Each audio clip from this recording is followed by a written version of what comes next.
Olá pessoal, finalmente a resenha de A Letra Escarlate do Nathaniel Hawthorne, este clássico da literatura norte-americana, que ele é um grande clássico da literatura norte-americana, isso é um fato.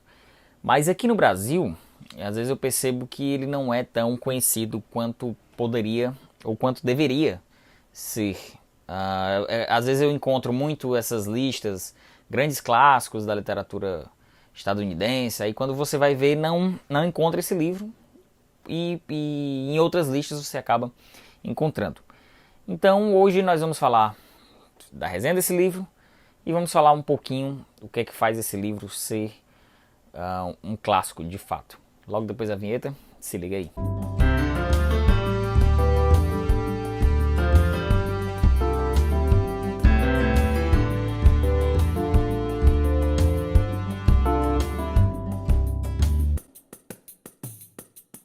Bom pessoal, já vou pedindo para você se inscrever aqui no canal e ativa o sininho de notificação para ficar recebendo as novidades aqui do Seleção Literária todas as semanas. E também acompanha no nosso Instagram, na nossa lojinha. Nós fizemos uma loja lá que eu estou vendendo alguns desses livros do meu acervo pessoal mesmo e de alguns livreiros parceiros, colegas meus, que também eu vou fazer, disponibilizar a venda desses livros lá no Instagram. Então acompanha a nossa lojinha, Seleção Loja. Vou deixar o link aqui para você acompanhar alguns dos livros que tem lá do nosso, que estão à venda no nosso acervo. Então vamos lá. Nós temos aqui essa nossa protagonista, a Hester Prynne, que ela é a primeira, inclusive a primeira grande protagonista, a primeira grande heroína da literatura norte-americana. Ela tem um filho de um relacionamento adúltero, ela não é casada com o pai desta criança e ela é condenada a utilizar uma letra A, mais ou menos como esta letra que aparece na capa desta edição aqui, lançada pela Penguin, que inclusive tem tradução do Christian Schwartz. Aqui, inclusive estava esgotada essa edição há um tempo atrás e voltou a ser comercializada recentemente. E ela é obrigada a utilizar essa letra A, uma letra indicando que ela está condenada para sempre a aparecer diante dessa sociedade, dessa Boston do século XVII, ultra conservadora. Não que isso tenha mudado nos Estados Unidos, algumas condições sim, mas em essência não. Esse conservadorismo ainda é muito forte dentro dessa sociedade. E ela é obrigada a usar e a criar esse bebê, essa criança, essa sua filha sozinha, isolada do resto da cidade. Apesar dela criar sozinha essa criança, isolada, ela presta serviços a pessoas dessa comunidade. Então a gente já tem uma relação utilitária dessa mão de obra dela, que mesmo ela sendo violentamente condenada pelo julgo social, né, pelas leis dos homens, inclusive pela lei de Deus, segundo esta sociedade puritana, ela não deixa de prestar seus serviços, sua mão de obra a essa sociedade, caracterizando uma condição utilitária deste corpo feminino. E o Hawthorne criou essa personagem que vai mastigando e vai sofrendo todas as suas angústias sozinha, nesse cenário de muita solidão, em que ela vai acreditando numa espécie de... vai se agarrando, né? Na realidade ela vai se agarrando a uma espécie de fé transcendentalista, que era um movimento muito em voga na época. Muitos autores norte-americanos, ensaístas, estavam escrevendo sobre isso. O próprio Hawthorne, ele não acreditava necessariamente nesta fé. Aí ele apresenta pouco dessas características assim, de grandes descrições desta personagem. Essa personagem, a gente sequer vai sabendo a relação anterior à gravidez dela. Então o Hawthorne vai fazendo um mistério de apresentar muito pouco características, digamos, um pouco mais psicológicas dessa personagem, justamente para criar um ambiente de mistério dentro dessa história. O que é diferente dos autores europeus, né, que faziam uma descrição um pouco mais detalhada de seus personagens, e o Hawthorne vai criando uma espécie de identidade própria para essa literatura.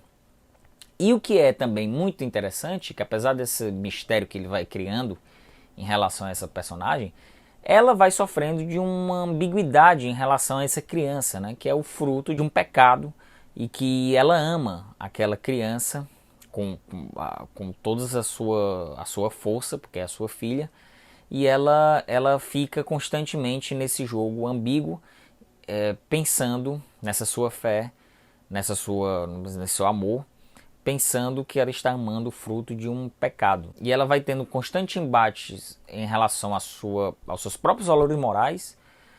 Por conta disso, a sua fé também vai sofrendo conflito.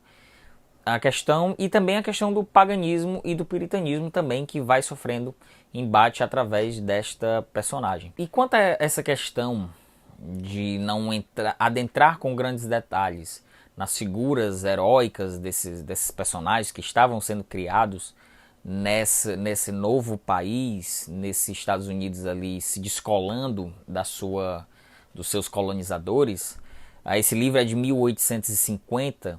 Por exemplo, um ano depois, em 51, o Melville escreveria Moby Dick e teria também um protagonista, tem um protagonista um tanto quanto obscuro, em que a gente sabe pouco dele. Em breve eu vou trazer uma resenha de Moby Dick aqui, que é um livro espetacular, tem muita coisa a se falar, eu estou escrevendo também sobre isso.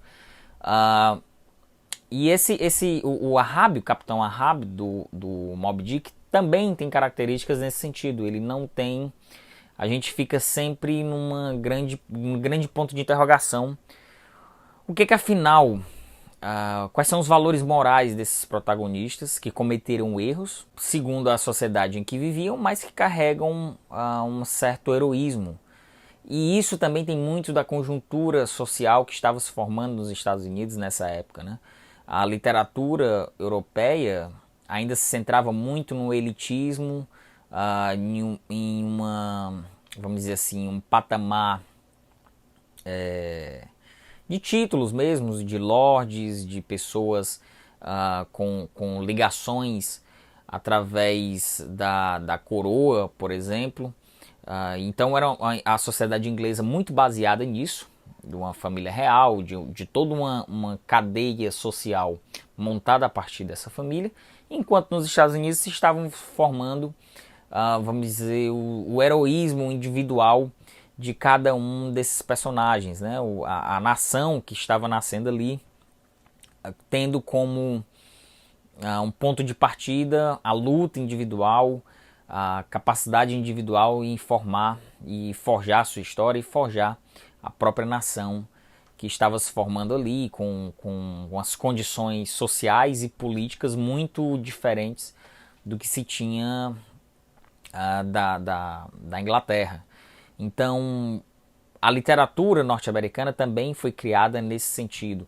Até mesmo a trajetória dos grandes escritores dessa época, né? O próprio Hawthorne, o Melville, o Thoreau, o Poe, o Emerson, Ralph Waldo Emerson. Então, cada um com o seu estilo, a sua linguagem, a sua forma de narrar as suas histórias, mas cada um também teve um protagonismo muito solitário nas suas biografias, na sua história. E aqui, na condição da Prime, dessa personagem, ela vai... É como se ela fosse destruindo poderes estabelecidos, né? É como se ela fosse sozinha, vivendo e criando condições heróicas para sua história, para sua trajetória e para suas dúvidas também, por que não? E se contrapondo a condições estabelecidas como a igreja, o Estado, que seriam as características dos colonizadores, e que ela traria uma nova condição moral em se permanecer em silêncio, em continuar a sua trajetória sozinha, isolada com a sua filha. E para o Hawthorne, esses temas também foram muito caros, né? Porque ele é descendente do juiz que condenou aquelas bruxas lá em Salem, em Massachusetts, no final do século XVII. É bisavô dele, o juiz. E ele sofreu e carregou muito dessa marca na sua trajetória, nas suas obras, desse constante embate entre o puritanismo e a capacidade de sobrevivência, vamos dizer assim, uma sobrevivência social diante dessas imposições religiosas. E dificilmente você vai ler uma obra dele com alguma espécie de prazer ou um entretenimento. Ele tem um ritmo lento, ele é um livro lento, ele não é um livro que vai lhe dar grandes satisfação de diversão ou entretenimento ou fruição, mas ele é um livro que tem um ganho artístico e uma linguagem incrível, porque ele está sempre impondo na sua obra essa condição de confronto entre o indivíduo e as condições pré-estabelecidas, seja uma condição moral ou seja condição pré-estabelecida mesmo social. Então é muito difícil que você vá ler esse livro encontrando, eu li e tive uma grande satisfação, mas sem dúvida nenhuma, e por conta disso também, após a leitura desse livro você de fato vai encontrar um grande clássico e vai de fato ter encontrado ali uma obra incrível e que merecia talvez, eu falo muito aqui da minha bolha, né? Mas eu acho que merecia até mais leitores do que outras obras que são muito mais celebradas e que eu não considero tão dignas dessa celebração. Mas é isso, pessoal. Esta resenha, esses comentários que eu fiz aqui nesse vídeo, eu também escrevi sobre ele. Eu vou deixar aqui embaixo o link para você ler. Além do vídeo, você também vai poder ler. Eu vou tentar algumas resenhas, escrever e deixar aqui disponível também para você fazer a leitura. É isso. Eu pretendo trazer outras obras do Hawthorne. Além desse, se você ficou curioso, tem a Casa das Sete Torres também, que é um grande clássico dele.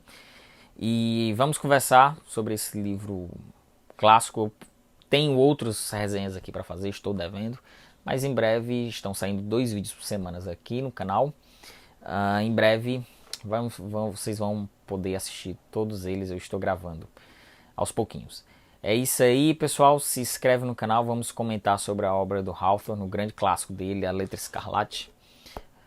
E me conta o que é que você já conhece da obra desse autor, se você já leu esse livro, se já viu a adaptação cinematográfica que tem com a Demi Moore e eu acho que é o Gary Oldman também. Não estou lembrado, vou tentar deixar a capinha dele aqui. E é isso aí. Valeu, pessoal. Tchau.